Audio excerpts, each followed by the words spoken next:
لو حابين تخرجوا خروجة على قد الإيد، خدوا أصحابكوا وروحوا ممشى أهل مصر، هتتبسطوا هناك قوي.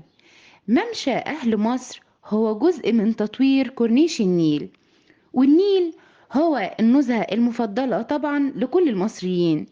فنهر النيل ليه رائحة مميزة جدا بتشعرنا دايما بالراحة، وكتير مننا لما بيحسوا بالخنقة بيروحوا لنهر النيل، وبمجرد جلوسهم قدامه بيتحسن مزاجهم.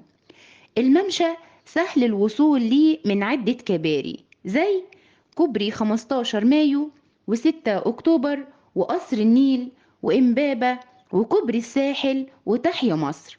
الممشى موجود فيه محلات ومطاعم وكافيتريات ومرسى لليخوت كمان، وده لتنظيم الرحلات النيلية، ومركز مخصص للرياضات المائية المختلفة، ومسرح مكشوف بيتيح إقامة فعاليات ثقافية وترفيهية، وأماكن جلوس ونوافير.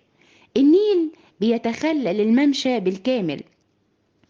في قلب الممشى بقى موجود تمثال حديدي ضخم لمرأة مصرية جميلة ليها عيون متسعة، وهي مرتدية ملابس من مصر القديمة بس برؤية حديثة، وهي جالسة ورافعة ايدها وكأنها بتتلقى المية من السماء عشان تنساب من بين ايدها في شكل موجات عشان تروي الأرض فيفيض بالخير والنماء.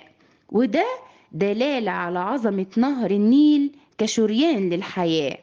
والتمثال بيرمز للمرأة المصرية لما لها من مدلولات وطنية وإنسانية. بالنسبة بقى لمواعيد الممشى، بيفتح كل يوم من الساعة 9 الصبح للساعة 1 من منتصف الليل. تقدروا تروحوا الممشى بالمترو، وأقرب محطة مترو للممشى هي محطة السادات.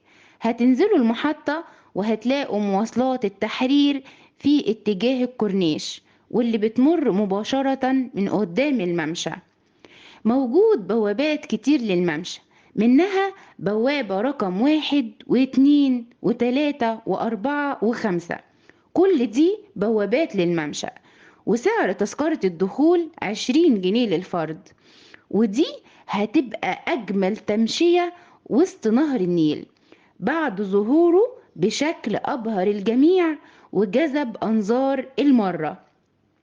وبيشهد الممشى إقبال كبير جدا من المواطنين، مؤكدين إن كورنيش النيل بمصر أصبح بيضاهي أفضل مناطق التنزه في العالم.